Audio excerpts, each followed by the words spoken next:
Hello, everyone, and welcome to the Backcast, the official podcast of the Backlog, where we talk about all the stuff that we're not playing on the actual channel. I like to think of it as more of a pirate broadcast. Ooh, interesting.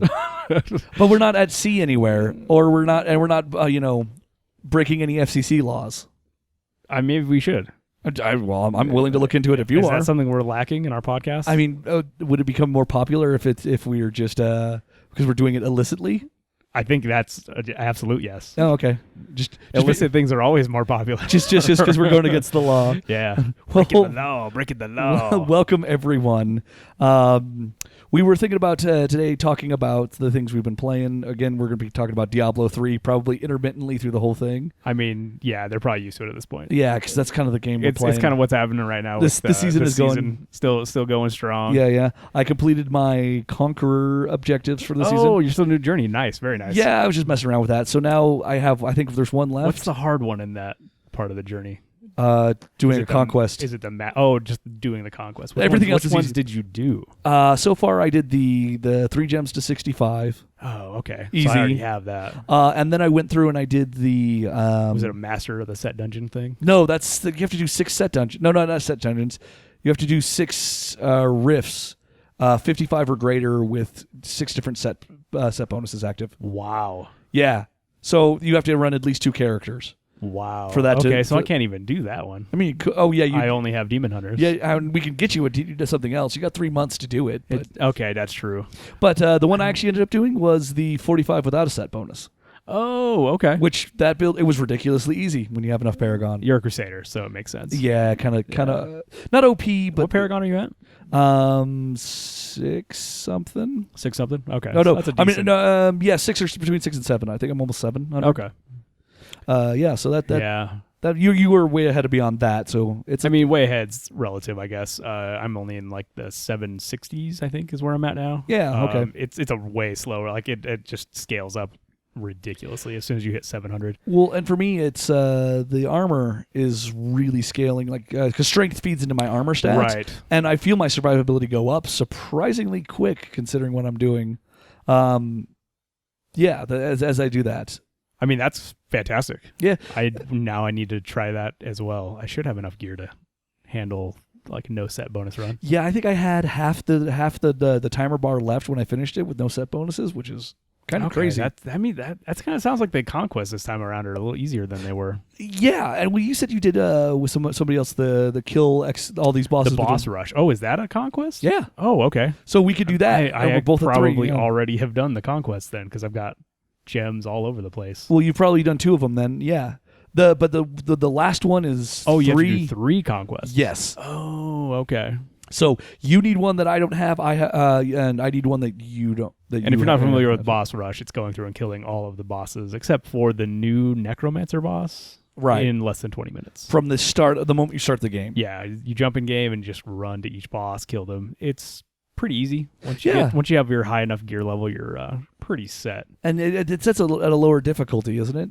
Not that it makes a difference. I mean, I think it's got to be at least T10. Right, but T10 is kind of a cakewalk at this point. Joke. And I wonder if the seconds matter on that. Did you do did you do T13 or did you do T10? Yeah, I think it was on T10. Just because, like, why do it on a harder thing that would just eat up a couple extra seconds on each boss? Right, when you have 20 minutes, you want to keep it nice and trim. I could probably do it even faster now that I finally got my Avarice band. Right, you told me, which is when I pick up gold, I get armor.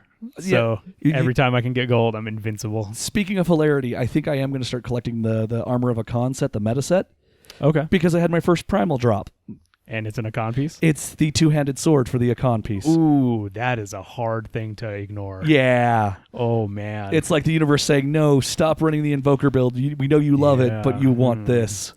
Don't you? So I got primal. I was running the Shadow Demon Hunter set for a little while, and I ended up getting the primal boots, I think, for that.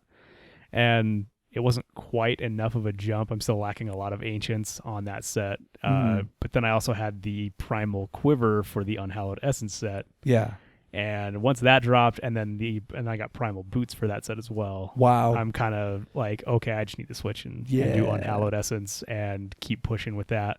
Sadly, though, it has set me back a little bit in my progression. I haven't been able to do as high a greater rift as I can on the shadow build, even without ancient gear. So I'm getting close. I think I pushed up to like an 85, where my highest before was an 87. Gotcha. See, I can do an 80 fairly comfortably, and I haven't really pushed beyond that because I'm trying to get. I only have 2 ancient pieces on my invoker build.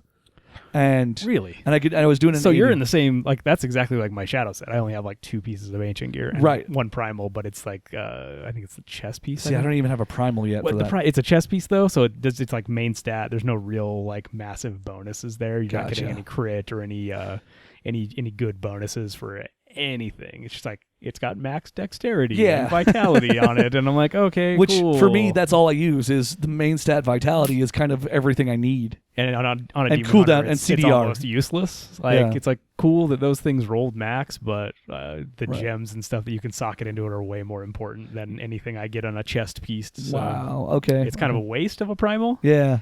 But then I did get a Countess Julia's cameo in primal as well, which also is completely useless. That's amazing that I've seen 1 primal all season so far. I think I've gotten like 4 or 5 now. Huh.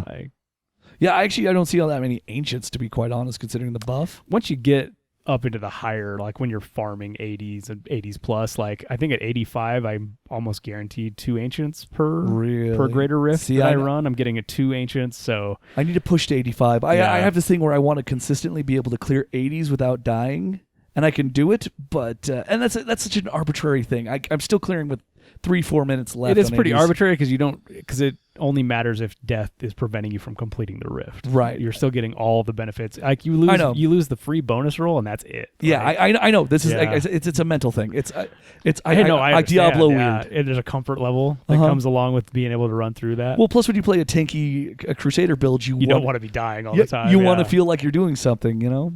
But hey, switching to the meta build, that's a switch. That should theoretically put me on the leaderboard just for doing it. Just for switching, yeah, no kidding. With a primal weapon, that's crazy. Yeah, the primal weapon. Did it roll pretty well stats wise? I don't know because I'm not familiar with the Akon build. Oh, okay. It looked all right. It's probably a bit more standard as far as its stat weightings go. Where like crit damage and things are important again. Probably. But the point of that one is it's just you're just always in. You're popping condemn all the time, and you're in that Akarat's champion. You're always an Akarat's champion all the time. And that's the difference. And I've already got on my current gear, I've got about 45-50% cooldown reduction.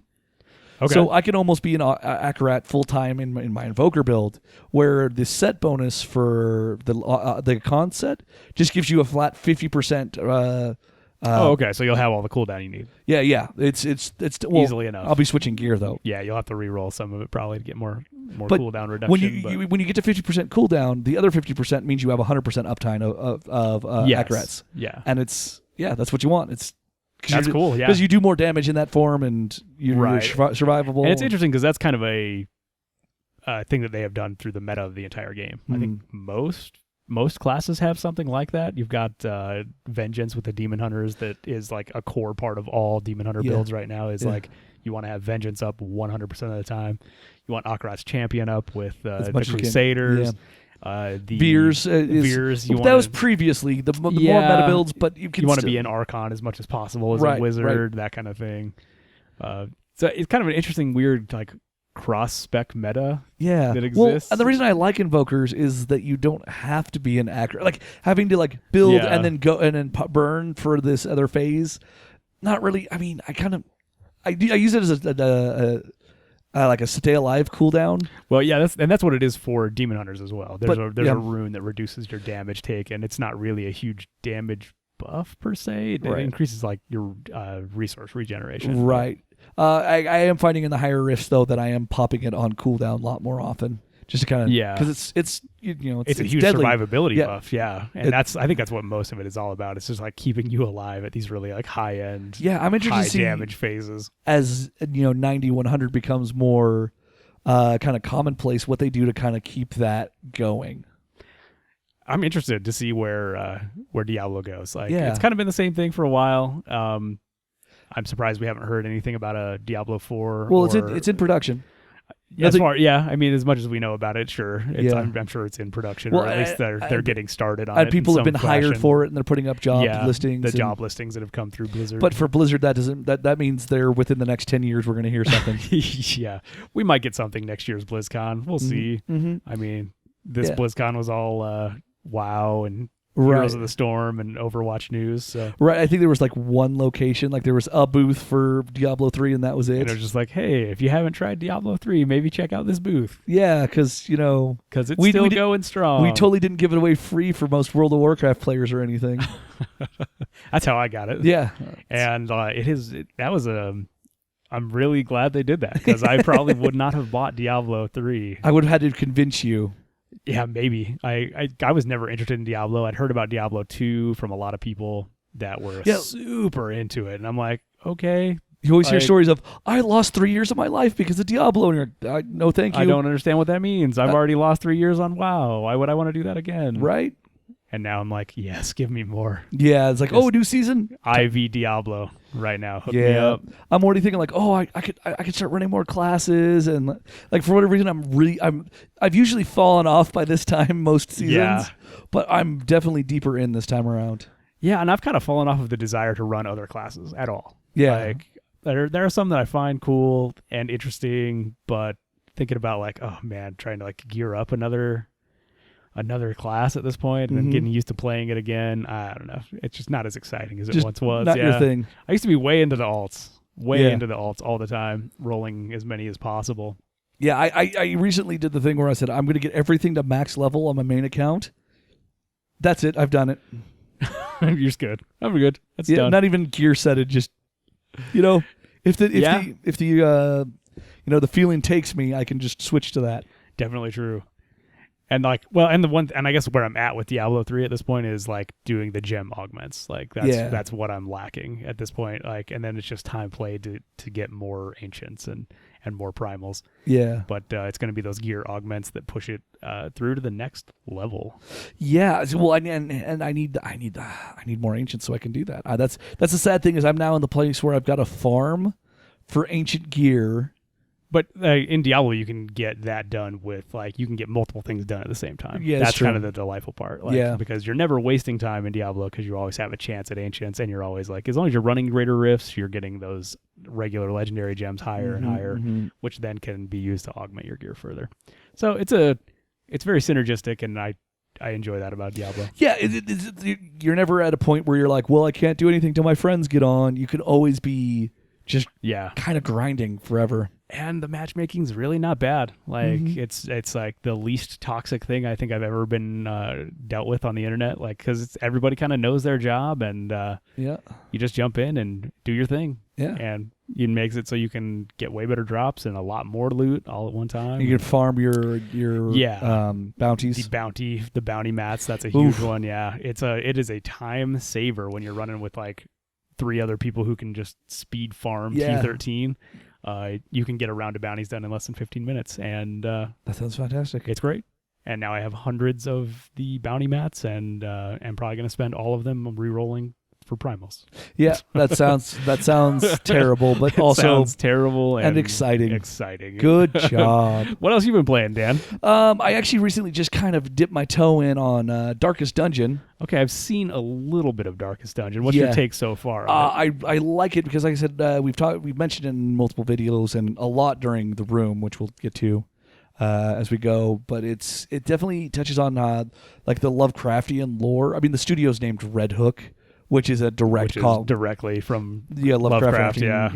Yeah, and that's what they call they call themselves Red Hook, and they have made a not quite roguelike. It's tough to describe, but because you have your hub town that you're constantly upgrading, and you're sending your heroes on a 4-player turn-based kind of mission. It's turn-based combat, and you're scrolling through dungeons. And as you fight, they level up, and they can gain stress, and stress can either give them positive effects, but usually negative effects, getting them on low health. So is it like a roguelike sim? I don't even know what to call it. It's true. But I've seen a little bit of it, and it does it's got a very unique art style. It's a gorgeous looking game. It's very dark. Very dark. It's the Mike Mignola art style. It's at least paying homage to it. Yeah, limited color palette. Real dark and blacks. dreary. Yeah, real heavy lines. It looks real like everything dirty and ink washed to. Yeah, very grimy look, and it's really cool. It's got this fantastic look. It's very baroque. And it's but it is definitely your family unearthed an ancient horror. In your family estate, they send you a letter. The opening scene is is your ancestor sending you a letter saying, "Hey, everything's messed up here. I'm not going to be around much longer. You need to come and put everything right. Thanks." Sends the letter and then shoots himself. Okay, awesome. And when he does, there's very Lovecraftian. Well, it's got an outside picture of this ruined manor. And when the bullet shot goes off, the screen flashes red, and you see tentacles rising out of the building itself. Okay. It is absolutely Lovecraftian, eldritch horrors, and eldritch is a class of enemy that you fight. They are eldritch. I mean, I'm glad they're on the nose with it. That's fine. I appreciate that sometimes. Not enough people grab that Lovecraftian. The dark cosmic horror. Yeah, they're always trying to put their own spin on it or to make it not quite Lovecrafty. And I'm come on, just embrace it. Love the Lovecraft. And it's kind of because it's kind of banal in the way the stories are told, actual Lovecraft. Right. But there's still that sinisterness that it's just really cool, and I really enjoy it. It's good, and I wish there were more people who did it in a very polished way. Right. You don't get enough of the polished Lovecraft. Right. Mostly it's just some kind. You can tell, there's always the budget, the B movie type stuff that really gets into it, and not. Well, with the exception of Bloodborne, which I understand is also eldritch horror. Which I'm way excited to play. Yeah, which I would love to play some Bloodborne. We're still sorting out our capture card stuff when that's done. Yeah, as soon as we have a full... that'll be up on deck pretty quick then, I imagine. Maybe. That's a lot of time invested. We'll have to see where that will fall. Yeah, that's the other thing we're always kind of talking about is again, a game like Darkest Dungeon. How do we cover something that's very roguelike? Because it might be 150 episodes of me just failing losing the party, having to recruit level 1 heroes, and go again. Yeah, it's an interesting topic to tackle, and I mean, if anybody has any cool ideas of how to cover a roguelike, we're all ears to us. Because it is a weird thing. How much would you want to watch just somebody fail at the same thing over and over due to either just sheer difficulty or just the chance aspects of all of it, inability or unwillingness to adapt, which is skill. The skill caps that are skill versus stubbornness. Skill be stubborn. Yeah, no kidding. Yeah, I would do both of those things. I would be stubborn, and I was like, no, I can make this work. Mark of the Ninja, I think, proved that. Yeah. I don't know how entertaining that ends up being. Right. When you have to focus so tightly that if we start talking, suddenly it just becomes a fail fest. Right. Because one of those games is if we're doing a roguelike, that's when we break out the philosophy books and really dig into it. But at the same time, that may not lead to the most successful play. Exactly. Playtime. Exactly. That's a concern. So we might have to save that stuff for Dynasty Warriors. But who knows? That may be perfect. Just having it essentially would be B-roll that is just kind of happening as you're playing through and failing at it. But, but we can give ourselves that space to just kind of talk about not necessarily the roguelike itself, and just because it's an established set of rules. We don't really have to think about it. You're not getting a lot of new curveballs thrown at you as far as gameplay goes. So it's something you can just kind of keep failing at as we have a little bit broader maybe of a... With the idea being that we're doing with the podcast, we're running B-roll in the background. It'd be just, I'm recording Darkest Dungeon and then we talk over it. We're actually playing. We're actually talking while that's happening, especially in a turn-based situation where it's not very timing sensitive. Right, but it is focus sensitive. It is focus sensitive, I agree. Especially there's a mechanic. You have your 4 dudes, it's 2D, and your guys are in a line, and their position actually matters. So you have, when you look at characters, they'll have a representation of a big dot on their location where they're strongest. So I have a man-at-arms who's really strong in position 2 and really good at 1 and absolute garbage at 3, 4. And if you're not paying attention, there are certain moves that will put you out of position, or your enemy will put you out of position. And that's how more... initially it hasn't been too bad of a thing, but if later on there's a lot of movement happening, that could you may lose the thread there. Yeah, you might lose the thread, or and Darkest Dungeon may not be the best example of a roguelike, maybe so in that circumstance. But I know there's things like, especially ones that we get used to playing, a la like you've been playing Dead Cells. Yes. Very roguelike. And has some progression portions. You could kind of brain dead that game. Yeah, I think it's got some hack and slashy portions. You know what the weapons are that you like when you're using them, and I think we could get away with that. Yeah, possibly. So so still live playthrough, but just check in every once in a while. Yeah, maybe not as focused on the gameplay, maybe. And I mean, we've also thrown out before, like, oh, maybe we just like make a run at a specific roguelike, something that we're already playing. You know, like, okay, this is like the run on whatever. To see if we can beat it in the one run, and we do that as a palate cleanser. That would be interesting to do. Dead Cells is it not up for consideration right now? Not yet, because it's still early access. It's still early access. So yeah, it's just like forefront of my mind. Yeah, because it's a great looking game. I'm real excited for that to come out fully, so I can also get in. I'll tell you another one and play a bit of that I really wanted to. I really want to pick up, but it's so early access, even though it's been in development for 3 years now or something like that. Tales of Grindia. Oh, yes. I remember when that got announced, I guess. Yeah. Well, they're still working on it, and that game looks amazing. I am kind of excited. It seemed goofy enough and weird enough, and just grinding for loot is my jam. Right, and that's the plot point of it. For those of you who don't know anything about it. It's in the name. Essentially, it's in a video game setting where grinding is what everybody's about, and like you as a character get a rare drop, and that kind of says, okay, you got a rare drop, you've got the gift, you have to go out and grind for all the rare items in this world. The art style is Link to the Past, top down, a little bit better than that. Yes, but that's maybe the style. A Chrono Trigger adjacent is maybe a little more accurate. I mean, they've actually worked on it. The sprites are a little bit more detailed. They're doing the same thing with Dead Cells. In that they're using a retro graphic style, but trying to make it as beautiful as possible. Right, yeah. So it looks great. It is like more of that 16-bit era, though. But the gameplay and the visual style analogs pretty well to Legend of Zelda. Right. There's no turn-based. It's right. Well, I just meant the art style purely. The detail on the sprites themselves I found to be a bit more detailed than Legend of Zelda. Yes, I mean we're not even. You couldn't even do this on a Super Nintendo. So I mean that's just the kind best, of a cool retro thing, and that yes. may be a good co-op thing that we just fire up and do. I don't know if they have a split screen, or we'd have to maybe. We could network it or something. We could stream it or something. We'll figure it out. Yeah, streaming that'd be a cool one. We're still a ways out on streaming, but yes, that is an idea. Well, I mean, streaming makes sense for the application, not necessarily. Yeah. Recording episodes. Admittedly, that would work. That would work well if we had let's say a big enough audience for like running a roguelike, because you have one person talking to the audience, one person playing one person failing at the roguelike. Yeah, but at least focusing on that, you know. Yeah, absolutely. So that's an idea there. Yeah. So other than that, I dipped my toe in that, kind of dipped back in and bounced off Elite Dangerous. Off of? I sit down to play it because I get the urge to play it. But they recently did a rebalance where they changed the monetary rewards for lower level stuff, which is where my pilot's at, is a fairly low level. Oh. So you're not making money as quickly. And I did hear that some of that was kind of broken, though. That's... like you could make just millions and millions of credits. Yes, you could. Way early on. Well, and there was actually a glitch where you could pick up passengers who wanted to go see... There was 2 sightseeing spots in the solar system that you were at. Okay. And one was like...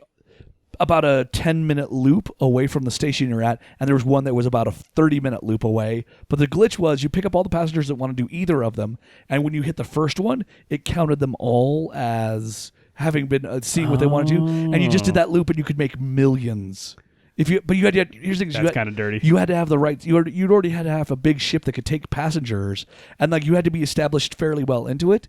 I'm like 2 or 3 upgrade ships up for size class, and I'm at a point where the combat missions that make me money are either too hard or take forever. Okay. Or they're all like, hey, run cargo, but it's like 10 grand, and the next ship you want is like 60 million. So do you think it was was it not balanced before? Was the price model not great? It would still take you like 5-6 hours maybe to get to your next ship. Okay. That doesn't seem like too far. No, that seems all right. But when it feels like it's like 15 or 20, maybe. I don't know. I'm not even playing it efficiently. I'm playing the way I want to. I'm just seeing what what's around. Oh, I'm trying to okay. rep up with a specific faction, so when I get there, I can buy a high-end ship I want, so I don't have to grind rep after I've grind out the money. Yo, dog, I heard you like rep. Oh, there's the way it is. I'm trying to grind rep with the Federals, the Federation, not that Federation, but a Federation. And the way it works is you have an XP bar basically, and every time that hits 100%.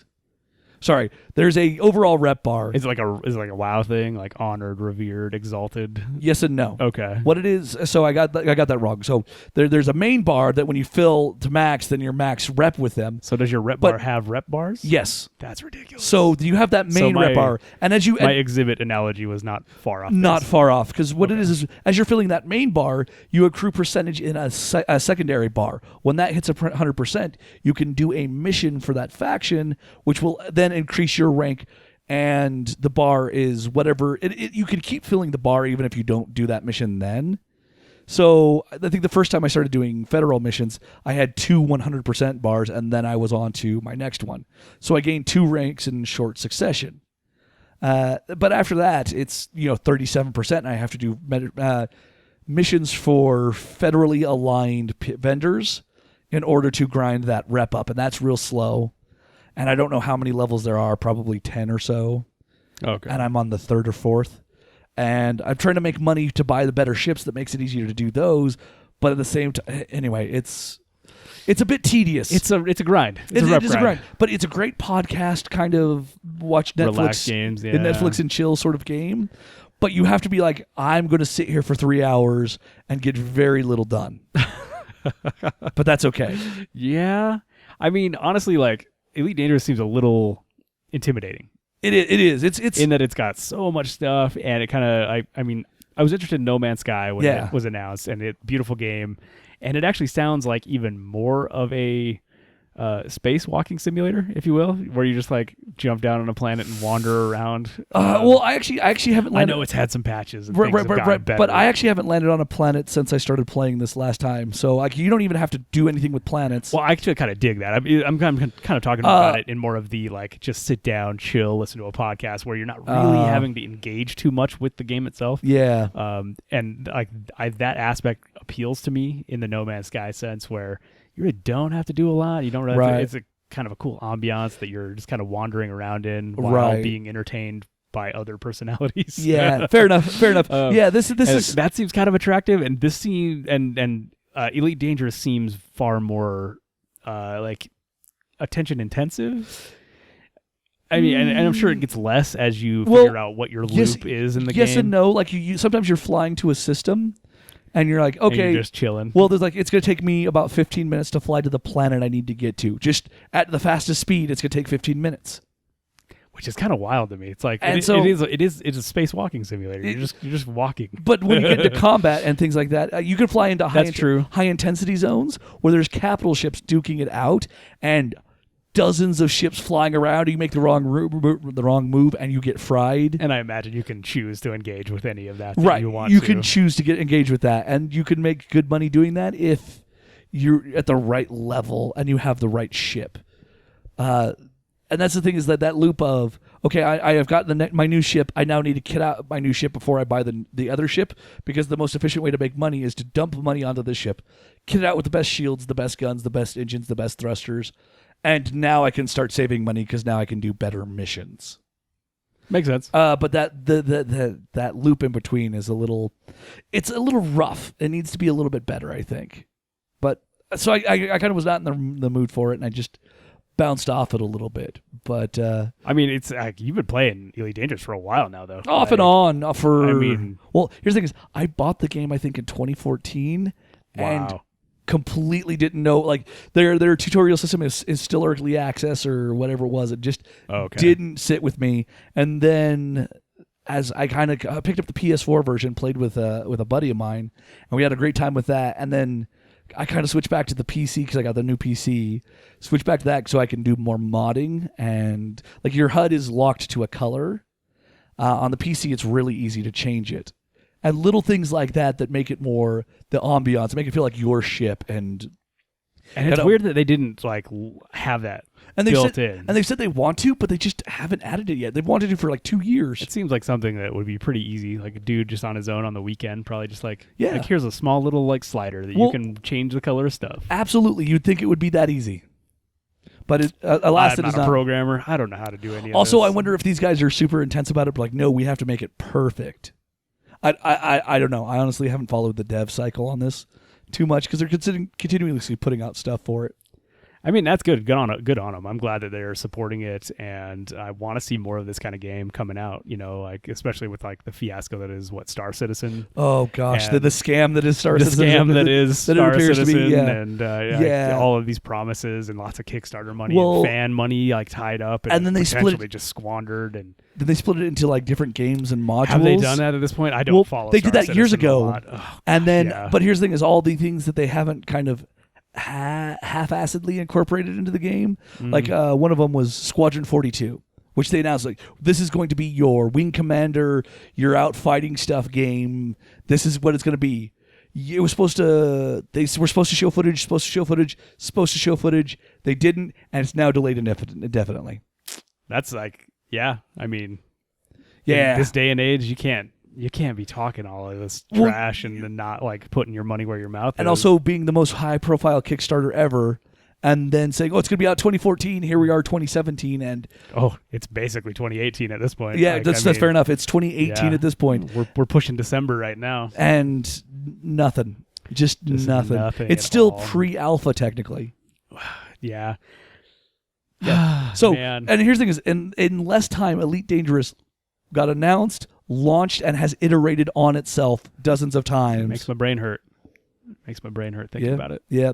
So let's talk about something that won't make your brain hurt quite as much. Not quite as much. But people have been watching is you going through Space Marine. And Space Marine is cool. Yeah. It has some good.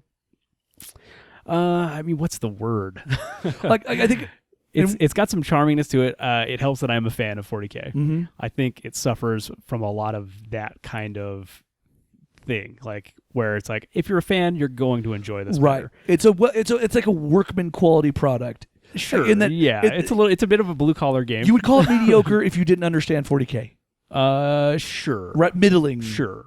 Yeah. I mean, and as a game, I think objectively as a game, it is not all there. Mm-hmm. I think like I'm sure you've heard us talk about in it already that they did pull like it was designed as a cover-based shooter, a la Gears of War, right? And then they're like, oh no, Space Marines, like for lore reasons they pulled out game mechanics, but it seemed like a late decision. Yeah.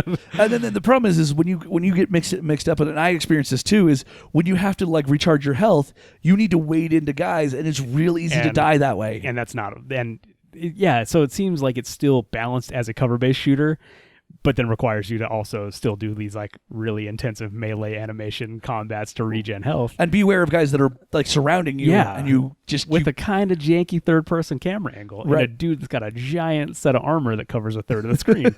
So like it's got it's charming in that it has like some of the fandom, I don't know if fan service obviously is not the right word I'm looking for. Well, because it's lacking in the fan service department as well. It's lacking there as well. But it gets the parts it has. It looks good. It's got some fun elements in it. It's cool to see that stuff in 3D and see it moving around on screen. Mm-hmm. Even if maybe the combat's not as satisfying as I want. I can't just jump in there with my chainsword. It like kind of forces you to like try and shoot more, which I definitely don't do in that game. I like getting up in personal. Give me some melee combat. Give me some melee. Yeah, give me some melee. But the things it does right for the 40K universe, the things it presents are lore appropriate and good, and they're narratively yes, I think it fits very well, and they're very like accurate to the lore. But sadly, that narrative is wrapped around a B-level game, right? Like, it's just like it's like the pacing's weird. It feels weird that they pulled out parts of the cover-based stuff. The shooting's fine. Like, I mean, it feels fine. It's satisfying. A lot of the guns are they feel good. The melee weapons feel fantastic. Mm-hmm. I do love what do they call them in Doom? Heroic kills or whatever. Oh, glory kills. Glory kills. I love glory kills. Give me glory kills. Yeah. We just call them B kills all the time because we're lazy. And it just says hit B to kill. I learned that from Darksiders, which no one will ever see. Well, so, they will see eventually because we have eventually, to. Yeah, we'll get her back around to it. I do want to get back into that game, but yeah, I need a little breather before I jump back. You need need time to mourn. Again. Yeah, I need time to mourn. Allow me my moment of pain. I like Space Marine, but I enjoy it. I don't know if I would wholeheartedly recommend it to anyone. Yeah, unless you're a fan of it, kind of like old movie games. Like it was the only reason to ever play like a movie-based like tie-in game before mobile took over that space was if you were way into that content because it's kind of that caliber of a game. It's where they're like we need to get this game out for the release of a film, and it's not necessarily as polished as your quote-unquote AAA titles, and if you're a fan, I mean, give it a look, especially if you're into Space Marines. Really cool. Seeing all the orcs in 3D is rad. Yeah. I love that. I love seeing their tech in full 3D realization. They're just strapped together and just bits of metal. Ramshackled everything. The attitude, I think, is pretty spot on. The war boss they have is... That war boss is fantastic, yes. I'm excited to see where it goes, narratively speaking. Yeah. And... I hope it has some more surprises to throw at us. I have been getting a little tired on the kind of standard Imperium architecture. The very gothic which is cool. Gothic tech. Which is cool, but in a video game sense, that only can go so far. Right. Eventually you just feel like you're playing the same level over and over again. Right. And yes, narratively it makes sense. You're on one planet in one location. But that is a complete planet covered in city. This giant, but then they don't really give you that scale. Yeah. Which would make it feel better if they gave you a bit more of the scale of what you're actually looking at. I know a lot of it's in ruins because the orcs are there and they've been blowing stuff up. Right. But still, from other things I've seen in the 40K universe of cities and just how massive they Forge are. World Hive cities Forge World type stuff, yes. Are just ridiculously and I'm just large. this is unreal. This is inconceivable scale. Yeah. And their spaceships as well, just so massive. I just don't feel like this one is really giving us that. It's no. It seems like a pretty standard city height. You don't really even have that many it looks like skyscrapers. When you see the Manufactorum, that's pretty cool. It's pretty big. Not as big as I thought it would be. Right. I thought that would be way bigger. Because it should be. Yeah. I think you're just seeing part of it and a kind of an out of the way kind of Manufactorum, not the main. And they and again, that's it's the video game. They'll give you a sense of scale yeah. later on that, but it feels Does it pay off? I mean, I knowing enough about the lore in ways that I'm just kind of man, I want that big dark city, and I want to feel that there's some verticality to it. It's been a while. We'll see. Going up and down, because it seems like it should just be so much more, and it just feels kind of standard. Yeah, but it could be a Gears of War level. Sure, absolutely, and that's kind of sad. It's kind of sad because it's clearly what they were going for, but then they pulled out the core of Gears of War. Especially because Gears actually kind of apes the 40K art style. Sure, the big dudes and the big armor. Well, I mean, also the Gothic ruins. And sure, that art style is something, but Gears did it better. Post-apocalyptic. Gears did it way better. Yeah. So, that's. But I mean, that's the lament we have as fans of 40K is our video game offerings from them are. Or not from them, that they allow other people to develop, have been a bit lackluster. Yeah, they have been, and it's such a deep well they can draw from, and they always just kind of Ultramarines are cool. They just want to complain about it. Oh man, come on! They just want to complain and Blood Ravens and blah blah blah. Yeah, it's rough. Maybe someday. Someday we'll get a great Warhammer video game. Someone will figure it out. Yeah, maybe when the old guard of management at Games Workshop dies. Yeah, right. The guys, the dudes that grew up playing garbage Warhammer games are just no, we need to make something good. Right. Then I'll be happy. Well, if Dawn of War Dark Crusade was an expansion. That was what 40K needs to be if you're doing if we're talking purely for the RTS, because what it was. Dawn of War is the RTS, right? It is the RTS. It was, hey, here's your factions to pick from. Pick it. This is your hero, and as you accomplish things, you get to upgrade your war gear. basically upgrade your regular gear. Guns War and stuff. gear is just what they call it in 40K. Yeah. But hey, your loot. your guy's gun is now a better gun, and now it has and there's a further upgrade on that, and your melee weapon has 2 upgrades, and and then Now, is that what they're trying to build upon with Dawn of War 3? No, they're not doing that With at all. The MOBA No. aspects No. of it? Because there's no hero progression in that. You just have there's elites, not. That's a little and you call those in. I thought you had like the big. Okay. They're a cooldown. You spend Okay. resource to drop them in, I've And- only seen the trailer for the Dawn of War 3. and so you I basically hard apologize. counter everything on the board that's not an elite. It's kind of silly. Whereas the Dark Crusade is a map campaign, as in you pick which area you take next, and you can conquer the entire map. And of course there's 6 other factions. So it still has some pretty strategy things going on. Yes, and also it has. But the gameplay is more MOBA-ish? Nope, straight up base building RTS. Oh, no, I mean, I'm sorry. My brain is still on Dawn of War 3. Oh, yes. Dawn of War 3 is a straight MOBA, as in there's actual guns, Lanes, towers. You have to destroy the generators to turn off the towers to Okay. get at the ancient. Did they just I'm remove sorry, all of the RTS? No, I mean, because it's still an RTS, but you're building an army, but you're an army playing a MOBA. I mean, I kind of did that with StarCraft back in the day. I mean, sure. There were game modes that were similar to that. Right, but that's a game mode. Yeah. This is the only... This is the whole thing, No, the whole enchilada. Yeah, the only multiplayer mode was this. They launched with their only their no. I'm not sure no what I nothing. think about that. I mean, not that I played any of the Dawn of War games, but But here's the I thing: kind of want to play Dawn of War 2. It's got Tyranids. yes, it does, and it's great. I mean, it's how do you I'm feel? sorry for derailing. But it was like, well, how do you feel about MOBAs? I don't. Okay, what if I don't play MOBAs. So right? But what if you're saying, hey, Diablo 3, the new season is out, and it's a MOBA, it's a MOBA. 5-on-5 MOBA. I know how to play Diablo 3, and I know how to play those classes. But no, don't say that's all gone. It's a MOBA now. Right, but I'm still a Demon Hunter. Right, but it's a MOBA.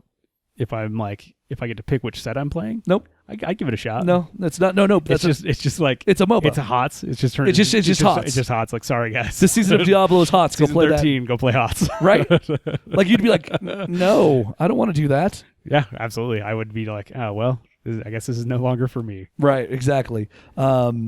Yeah. So that's kind of where that's at. But no, now that you say like Diablo 3 MOBA, if I could just go through and they're like, you just pick which set your MOBA, your Crusader. Yeah. Which set do you want to play in this MOBA style thing where it's still like the kind of the Diablo view and you do have the mobs, but it still plays exactly like Diablo? I might be able to get into something like that.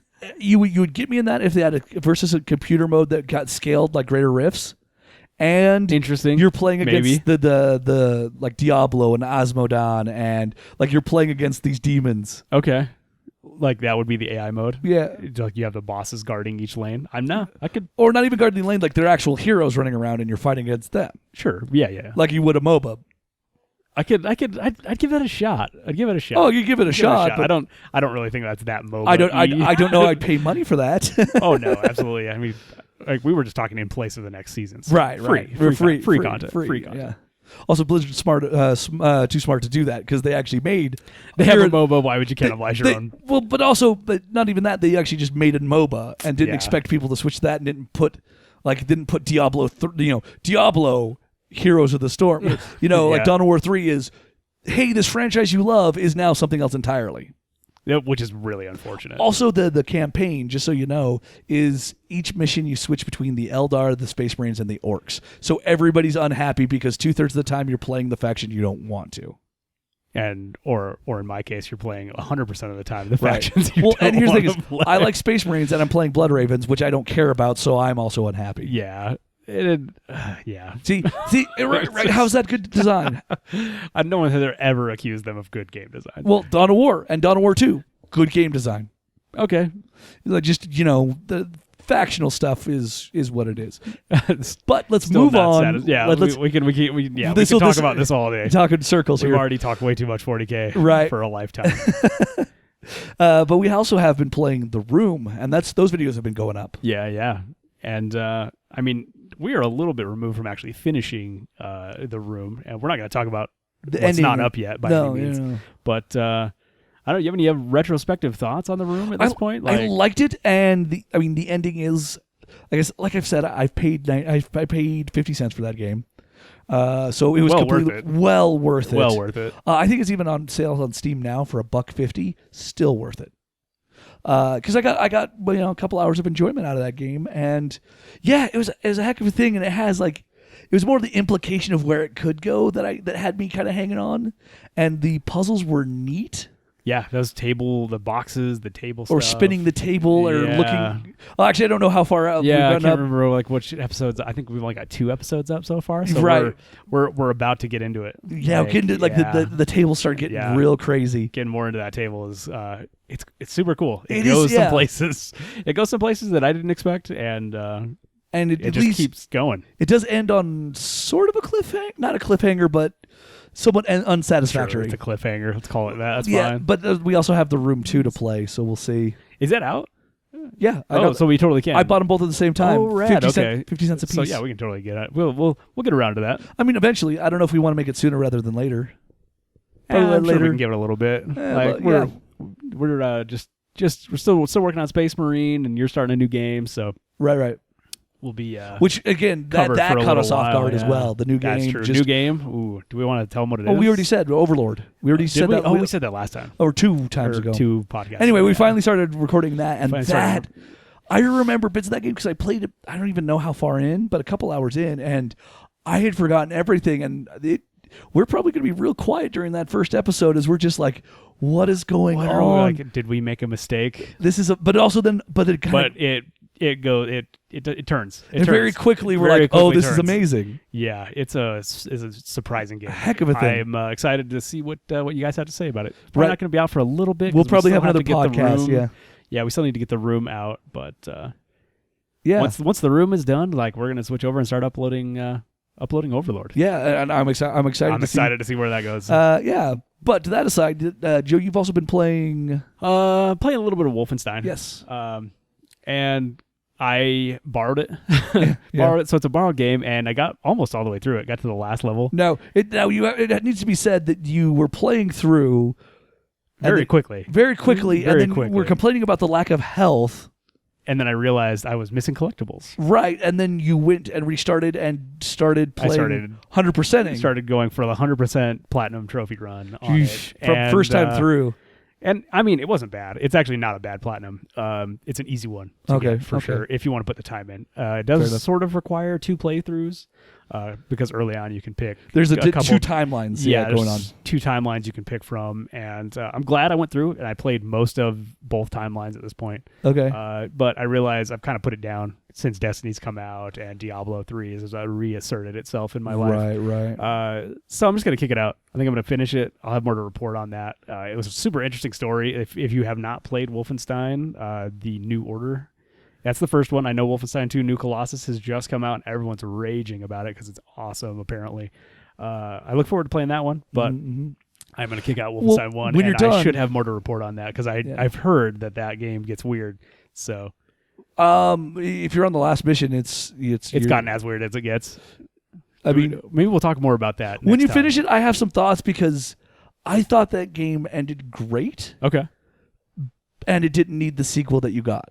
Interesting, but you'll see that when you get there. Yeah, cool. We'll talk more about that. Next podcast. Let's get in deeper on Wolfenstein because I do have some thoughts on that, and I really enjoyed it as well. I liked Wolfenstein 1. Yeah, and I've really enjoyed it. Gameplay is great. Interesting. Kind of cover mechanics in that you can kind of lean out and very finely move the peeking your gun. Mechanics, kind of peek out and shoot dudes, kind of a fun system. Mm-hmm. And the guns were whatever for a little while until you get that crazy laser. Mm-hmm. And once that thing gets beefed up a little bit, man, that game gets a lot of fun. You can just vaporize dudes and it's a lot of fun. Yeah. But yeah. Okay. I look forward to It's kind of about I'm kind of realizing I just need to get it done. I need to get it done, get it returned, and because you're not going to get anything else out of it at this point. Yeah, getting the platinum at this point, it's just I realized it's really not worth it to me. The time that I'm going to have to put into it to finish the collectibles and finish all of that. I spent a time on 360 being an achievement guy and going through and farming achievements and getting buddies together, and we were planning out and all that and trying to do completionist runs on a lot of things. And I had something like 80,000 gamer score or something like that, which is decent. Yeah, not insignificant. I mean, I enjoy getting. I 100%ed every single Halo except for Halo Wars because they're That one doesn't count. that multiple. They launched Halo Waypoint, I know. which was a kind of a companion app. I just never got into Halo Wars. Well, no, seriously, they had a companion app, right? And it would the have Waypoint thing. Yeah. had unlockables in there for everything. But now Waypoint has been tainted. Oh, absolutely. But what they did is actually they factored in you could get to max level without getting that last achievement in Halo Wars. But you had to get everything but it. They're like, no, this is ridiculous because it got rebalanced like 3 times because you had to get max multiplayer rank. That is a weird thing to have to deal with. And you had to play like 3,000 games to get to that max rank. And I was like, that's just not going to happen. I'm not that guy. So, hey, I mean, anyway, but like I don't always recognize my own like. But I know where you were, but yeah. I got over it. I got better. I got better. It's just like I games that I like playing on like loot games kind of hold me, but other games. I still platinum I platinum Horizon Zero Dawn. Like I still enjoy doing it when I can. Yeah, I enjoy like really digging in and getting everything out of a game. It's got to really grab me. Like the Far Cry 4. I did the stuff I wanted to and just burned past the rest. Like, oh, there's driving sections. Nope. Oh, like tied to trophies and stuff? I mean, not even tied, but just tied to completion. Oh, okay. Like control all the map, but I'm like, no, I'm not going to do I that. have somewhat of a perfectionist / completionist problem, I would say, in that I got to uncover the whole map. I got to do all the side quests if it's a reasonable thing to get out of a game, and I can't like leave that fog of war on a map, and that's not unreasonable. I have to like get through it. I gotta but dig into every nook and cranny. I get that, but that's not unreasonable. But when you're like, no, I need to platinum every game I play the first time through, that's when that's where I think you have a problem. I definitely go into it. Like, I will look up guides. I'll see like how hard is it to platinum? Like how much time will it actually take? Do I need to play it on the hardest difficulty? Do I have to play it on multiple difficulties? Your standard concerns when considering a platinum playthrough. And if it's easy enough, I'll totally just do it the first time. All right. Or I'll straight follow a guide if it's a game that I'm like, whatever. I just want to play through this and get the get the trophies out of it. So let's just do it. Yeah. I'm not that hardcore about trophies. Yeah, but completionism. Completionism, yes. I do want to make sure I get like all the story beats. All the story beats is something else entirely. Well, I mean, I include that in a lot of the completionist stuff. Like, though, to be fair, I don't always collect all of like the weird extra story stuff. Especially if it doesn't tie in. Yeah, if you're collecting like data things and data logs, and you're like having to read those. I typically don't read through. That kind of stuff for like really extended, really minutia type details in games. I can let that go. Okay. But all right. Got to uncover the map though. Yeah, that's absolutely. like, first and foremost, man, you can't have that map blocked. Speaking though of letting go or let's say not letting go, we had to do a little bit of a discussion during our Destiny raid this week, and you kind of wanted to chat about it because I think we both had some time to think about kind of what we thought about loot boxes has been in the news lately.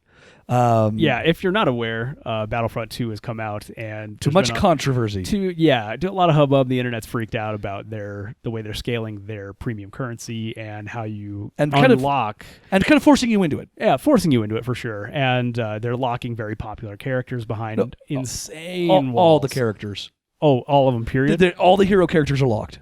Right. No, I got that, but they're not all at the same ridiculous price, correct? I don't know. I think they all are. I thought it was only like the big time, like Luke Skywalker and Darth Vader are ridiculously expensive. I think that may be true in some of it, but all of them are ridiculously expensive, where it would take you, I think, 40 hours of gameplay.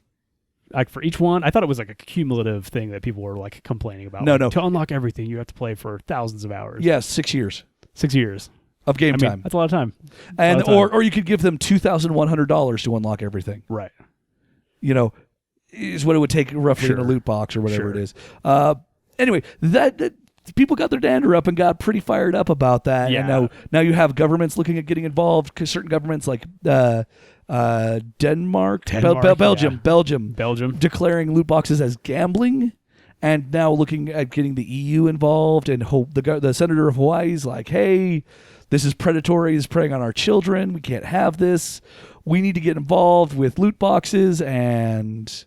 Yeah. Which at some point I find silly Mm-hmm. I mean, I got a little fired up about it, because I'm just kind of tired about hearing it because everyone's talking about it, and I have maybe a different take on it from. I mean, so what I was talking about when we were rating, I'm like, it's just the outrage culture of the internet. It's the our thing start over. Yeah, whatever. Keep going. Everybody enjoy watching all of Elite Dangerous again. We're just gonna keep rolling. Don't call attention to the B-roll. Just keep going. I'm trying not to. It popped up the thing that I thought I turned off. Yeah. I tried to turn off the file name popping up there, and for whatever reason, it did not. Anyway, so everyone freaking out about this. I find it just to be part of like the current outrage culture of the internet, and I think there's my gist is there are more important things going on. Right. I don't think it's as big a deal as everyone is freaking out about. As soon as government starts getting involved, it's kind of like your parents think it's cool, and it's really just the worst thing that can happen to something that you're interested in. And then what you don't want is government people who don't understand video games at all. Especially that. I mean, that's even worse. Yeah. But like, especially right now where we're getting net neutrality, is the legislation's happened basically at this point, and everyone's freaking out about how much Luke Skywalker costs in a dumb EA game. Right. That is like just kind of bad. Like the first one was kind of bad, and like everyone's losing their minds. I find it a huge waste of energy. And I still feel that way about it. Like, I don't see that, like, I find it unfortunate that it has reached higher levels and government is taking notice, because that's never a good thing for us, especially hobbyists and people who enjoy it, because the more regulation that happens, the worse off it is for everyone. Look at Australia and Germany, for example. They're highly regulatory. Right. Sure. And like in Germany, the cover for Left 4 Dead, the hand that's got a bite missing out of it. Okay. Yeah, they had to like edit that, and that's no longer like just like that's when the government regulates. They're like, no, this is all bad. Stop it. Oh, I mean, it's like China and WoW. Like, no skeletons. Undead can't have skeletons. I mean, that's fine. That's whatever. Like, but that doesn't substantially change those games, though. Like, that's not really like my complaint. I mean, it takes me back to when they in this part where it's government trying to mess with money. Mm-hmm. That's when it gets a little weird and gets a little slimier. And then probably like, well, we get our piece too. Yeah, we need our cut, and that's net neutrality. That's what it's going to end up being, because eventually it's going to be, hey, Comcast, we're going to take our cut out of your loot boxes. And like, you're going to complain about Luke Skywalker and Darth Vader. Well, you got to pay us an extra $50 on top of what you're giving EA. Yeah, right. Just because you need that bandwidth to download your your skins. And the funny thing is, like, I don't think you're wrong, but having had some time to think about it, I think the reason why a lot of people are blowing up now is because this is what for years and years and years and years people have been saying. This is the end result, and people go, no, it's not that. It's just it's ignorant. No, just like you always what is the end result? Like where we got now, because the first time there was on-disc DLC. Basically, DLC that was done, completed, cut out of the game, and then resold back to the player. Okay. The DLC Horse Armor. First DLC was Horse Armor, for heaven's sakes. Horse Armor? Yeah, in Oblivion, they wanted like $6 for cosmetic armor for your horse, and everybody's like, "What?" It's cosmetic though. Right. But I'm just saying, like, people felt like it was something that was cut from the game to be resold to them. Oh, you mean that mentality of like thinking something was removed and then sold back to them? And so that happening day one DLC being more and more and more of a thing. Okay. That you kind of have that, and like, oh, here's the collector's edition, but you have to pre-order it here, or it's in this edition, and then you get the special missions, and you have all these little things going on, and then loot boxes happened, and it's more of this stuff is in the game, but you have to pay us more money for it, and it just adds on, and people are like, this is too much. Come on, seriously? So where does this end? Is it just a jump, like people want that nostalgia back? Like they want a one time, like do they not want DLC? Is that the issue? Well, people wanted, because here's the thing, is games feel like they're getting shorter and shorter and less content complete, and then getting repackaged as DLC. I would agree some do. I don't know that is your AAA games majority. Most of your AAA games have started to get shorter and shorter and feel like that everything is relegated to DLC. Or it's starting to be. I mean, okay. Your standard shooter campaign is now 4 hours. Oh well, if you're holding up shooters, no, that's just an example of it. Okay. I mean, if you look at, because Witcher 3 was pretty complete. That is an exception that proves the rule, because those guys are incredibly dedicated. In fact, when people started freaking out about, they're also on a different release schedule as well. Yeah, they've made enough money off of their previous games. They're fine. Yeah. They're making Cyberpunk 2077. I mean, I know people have mentioned that some of the military shooter, Modern Warfare is getting shorter. Their campaign's getting shorter. Well, they were the Call of Duties. It was the Call of Duties. That really truncated that. But then everybody who wanted to compete with them did the same thing. But wasn't that because most people didn't care about those campaigns? I basically played the campaign before I touched anything else. I mean, that's how I do them too, because I'm not really a competitive multiplayer guy. But I think that was a cynical response. Isn't that not their bread isn't really buttered by that campaign?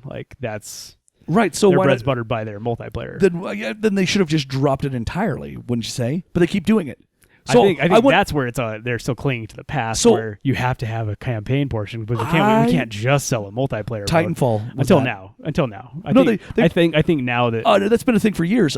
Quake Wars, Enemy Territory was just multiplayer. Right. Well, Quake 3 was multiplayer only, but those games didn't start off as multiplayer only. Quake 3. Absolutely. Quakes were always multiplayer only? No. The first two were. Yeah, Quake 3 was just a multiplayer game. And I think that's holdovers from a time where campaign was required. Right, but I'm saying this was 10 years ago, 15 years ago. Right, no, it's been a while. I'm not saying that this is like... So, I mean, people have proved you can make a multiplayer game only. Team Fortress 2. Oh, no, yeah. Multiplayer only. I'm not saying you can't do it. I'm just saying a lot of that mentality is holdover from previous generations. See, but Activision is not the kind of people that do that. They're not sentimental.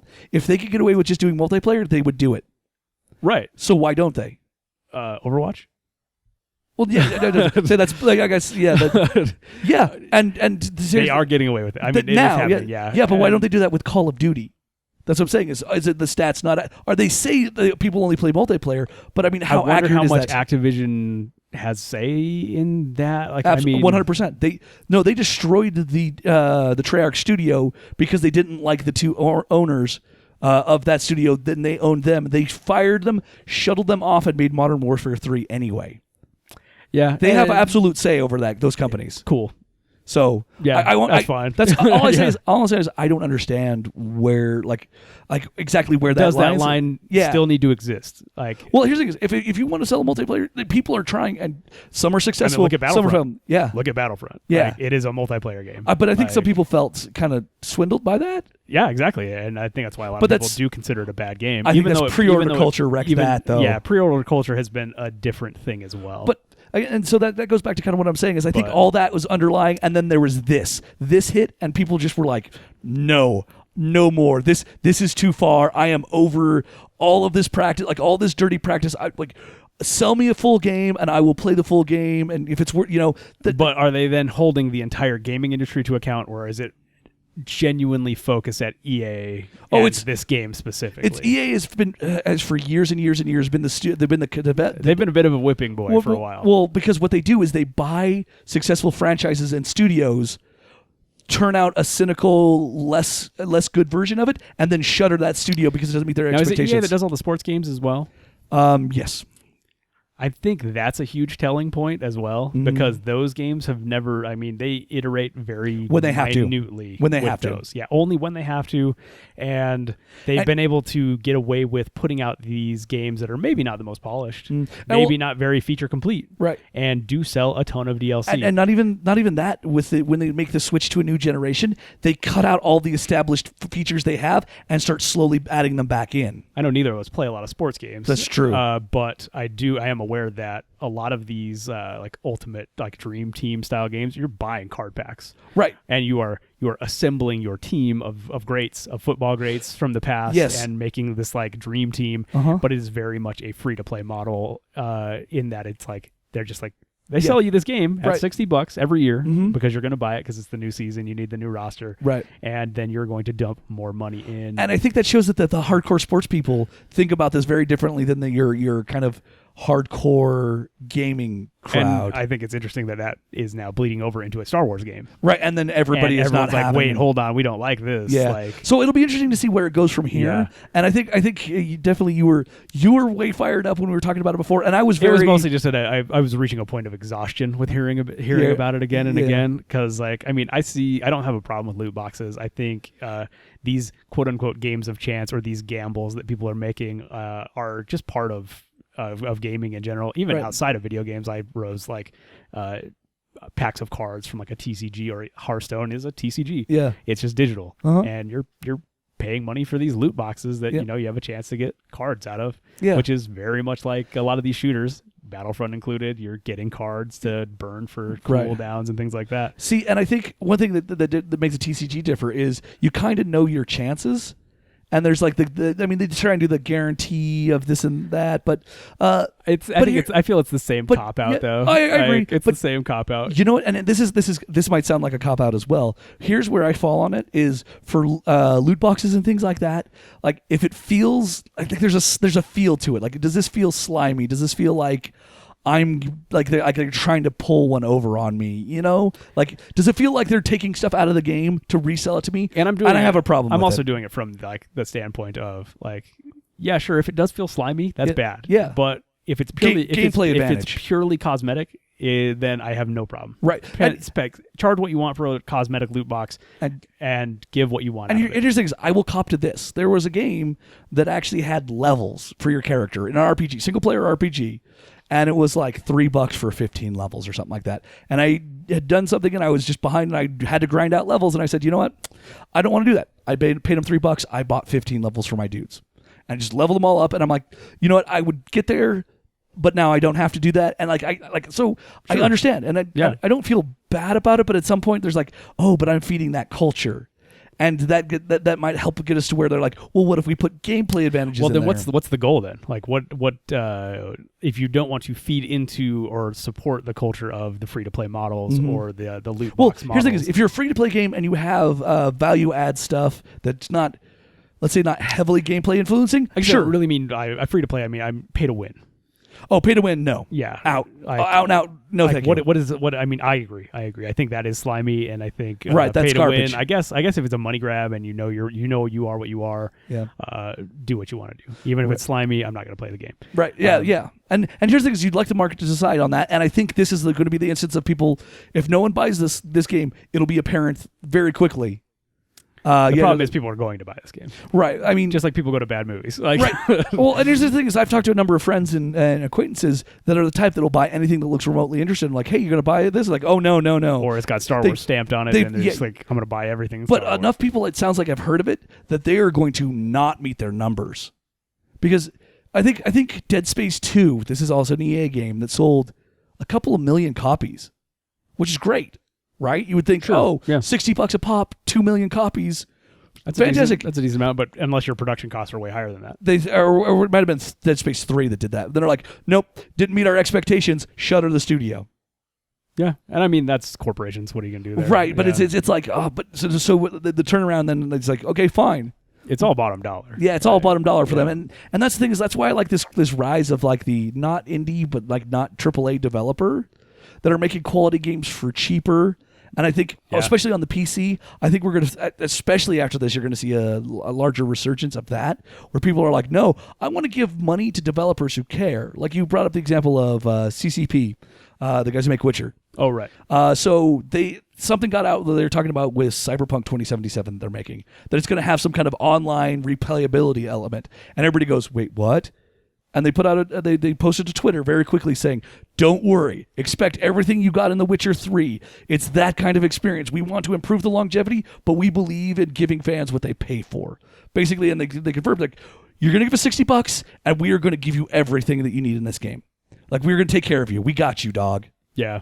Which is like good for them. And that's cool. I hope that's cool. They seem to do good work. And I hope they make ridiculous money on it, because The Witcher 3 is rad. I want to see that people support that model to the point where the kind of cynical corporate people look and go, oh, like kind of like what we're seeing kind of in movies is studios looking and like, oh, we have to put out quality products to get money. Right. And in this case, like, that's great and noble and cool of them to do that. Yes. Is that going to make them as much money in the long run?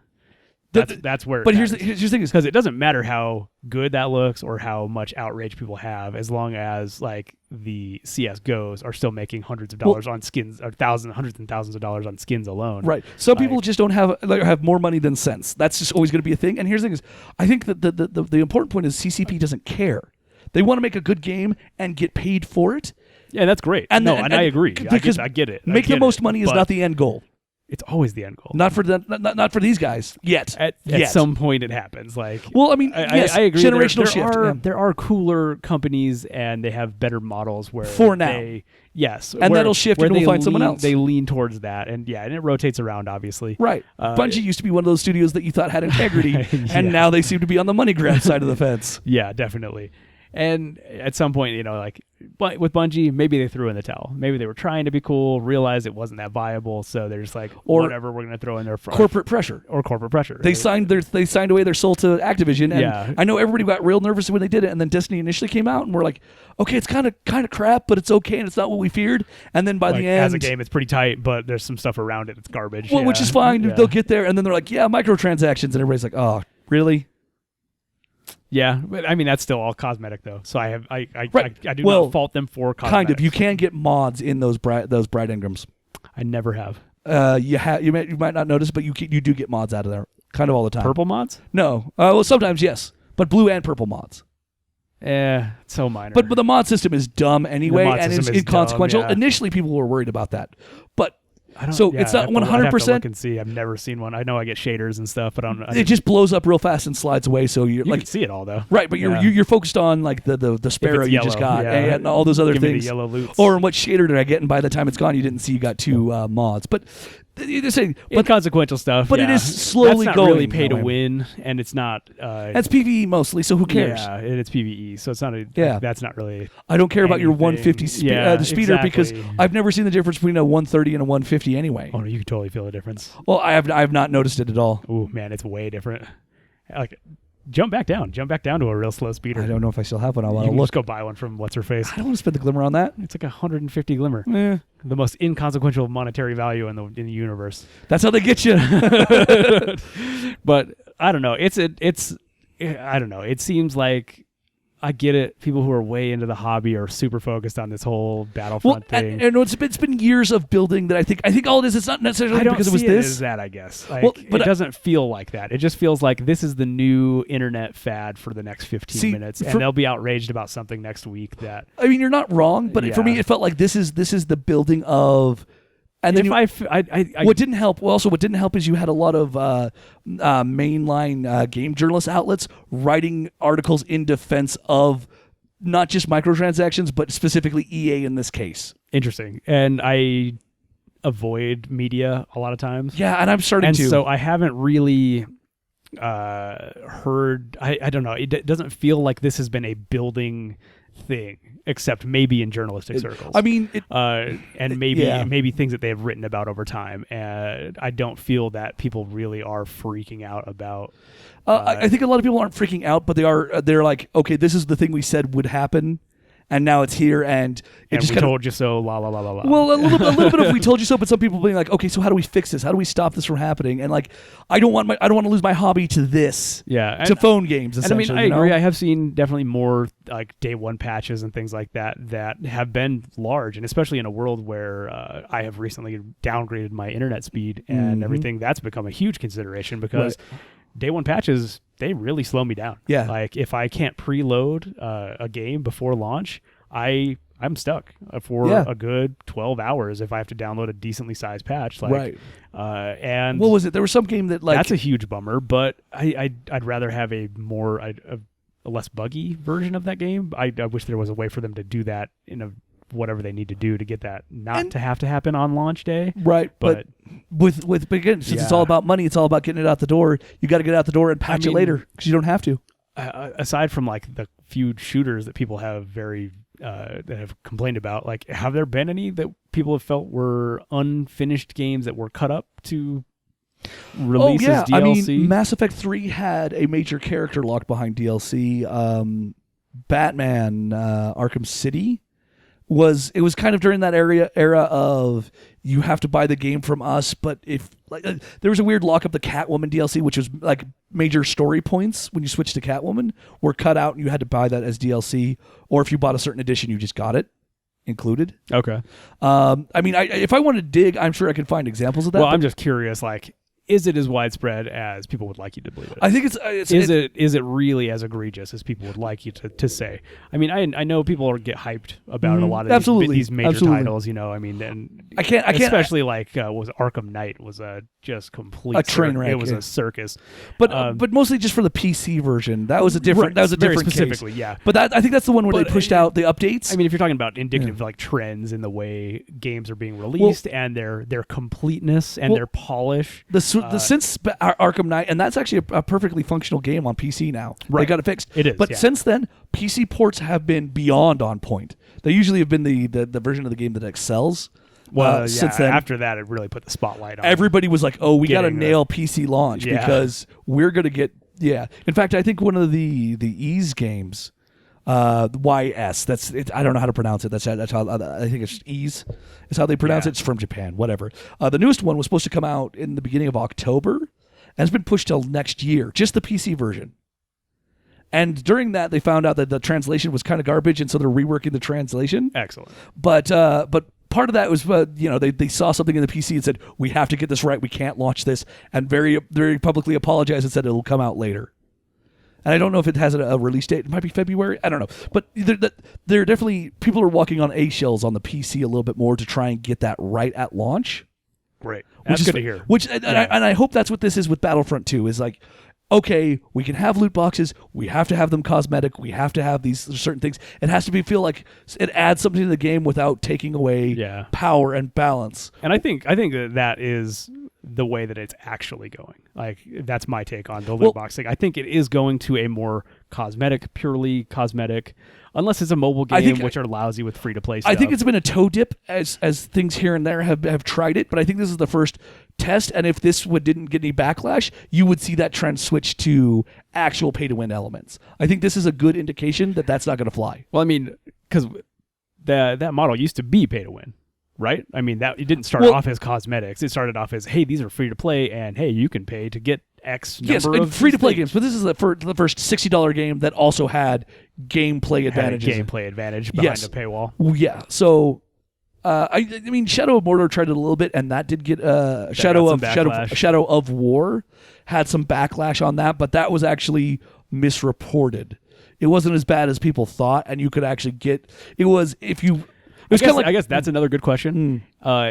Yes, these things do affect gameplay, but is Darth Vader more powerful than a less powerful? Well, it's not just the heroes. There's actual loadouts in there as well that you can only get through premium currency. They don't have a chance to drop from regular. They do, but loot boxes. But the chance is lower, and also it takes you longer to unlock them. Remember, you're capped after 3 hours of play, and it's something like 6 or 8 hours before you could buy a loot box. Though we should say that EA has removed a lot of this for now. At the time of us recording this. For now. They said for now this will go. They didn't explicitly say it'll go in later, but they said it has been removed for now in a way that makes it sound like it's going to come back. So, well, of course it's going to come back. It's a core part of that game. It's their business model. Yeah, it's their business model. It's going to come back. It will be rebalanced. It will be repriced, I'm sure. I didn't read all the details on this. There's something about the patch that they're going to push out to go with it will reset people's progress. I mean, doing something that hardcore at this point makes it kind of makes sense. And from the PC perspective of things, like, also what progress are they losing? Like all their unlocks, all their the loadout unlocks. They shouldn't have any unlocks. It hasn't been out that long. Well, yeah, I mean, you think, but if it takes you 15 hours and you just lost 10 hours of work at the current scaling, like they still have that's like what. 0.5% of anyway, so it's a big, huge mess, and we actually don't really care about Battlefront enough to be hot on it. It's true. Neither of us are buying it. None of us are going to play it. I played the beta for the first one, thought it was terrible, and never. I was excited. I loved old Battlefront, and it's sad to see that it has fallen, by the way, so far from grace. The original Battlefront 2, the one that was forever ago, is on PC. It's $10, and it has actual multiplayer support. So if you're feeling the itch, buy that. Or you just want to watch somebody play it on Twitch. Lots of people doing that. Oh, I'm sure. And it's I think it's 64 player matches, 32 v32. Great game. Has some actual progression stuff where you can unlock better everything's power unlocked levels and stuff. But the heroes are all unlocked from the beginning. Yes. Yeah. There's no pay. Way more maps. Way more maps. Right. There's 3-4 maps in Battlefront 2, the new one. Oh man, it's such a disappointing. This is what I'm talking about. Thing, like jumping back, like people feel like they're getting less content. Their first Modern Warfare launched with 10 maps, but this is more than they got with the first game. How do you mean? The first Battlefront. Yeah, yes. the first next gen Battlefront game. Yeah, this is more than they got then. See, so what is the major malfunction here? Except that people pre-ordered and bought the other one when they should have said this is an incomplete game. No. Yeah, I think a lot of people who have the problems with this have only themselves to blame if they bought it. Even if they bought it. I mean, even if they didn't buy it, like if they are getting hot and bothered by it, like take a step back. Like you're freaking out about a game that's not great, and it's a lot of stuff that exists in gaming right now. If it's not your bag, like vote with your wallet. Don't buy it.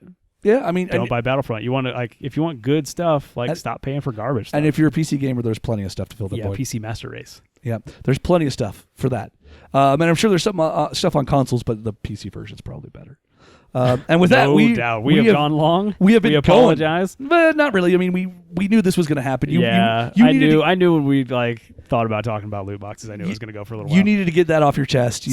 Yeah. To anyone who could hear, Joe dislikes people disliking loot boxes. I just don't think outrage culture is the answer. People, this is true. I think level-headed, don't buy it. Yeah, be honest with yourself about what you're looking at. Do your homework. Don't get your expectations into ridiculous points on franchises and or also do your homework. Products. Yeah, do your homework. But don't pre-order anything. Pre-order, yes. I've been burned enough times that I don't pre-order anything anymore. Right. Like, the most I do is waste of time. So I knew we were going to play Destiny 2. Right. I picked that up the Sunday before it launched. Because I still don't call that preloaded. I don't call that pre-order though, because it is a preload.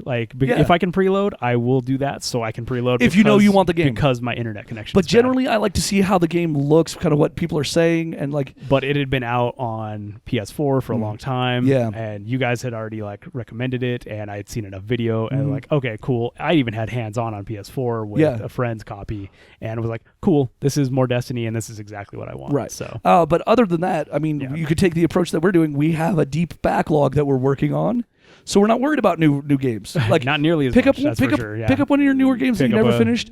Go through that, and while that's going on, see what's going on with that game on reviews, and watch some gameplay. And usually, I mean, a half hour in, you know what you're looking at, and if you want it, I mean that would be the consumer oriented best practice. In our Let's Play culture, there are hundreds of people giving you footage of games that you don't need to pre-order, often before it's out.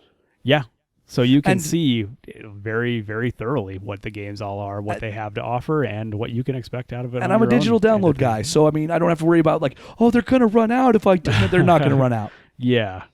I mean, eventually hard copies will be phased out. It's just kind of a sorry for you, sorry for the collectors. Yeah, I was one at one point, but I've definitely moved on, renounced that. I'm whatever. Digital's so easy. Yeah. And with that, thank you everybody for sticking with us for an hour and 20-something minutes. We will be giving you content throughout the weekend. We'll join you next time on the next Backcast. Keep a level head, everybody. Catch you later.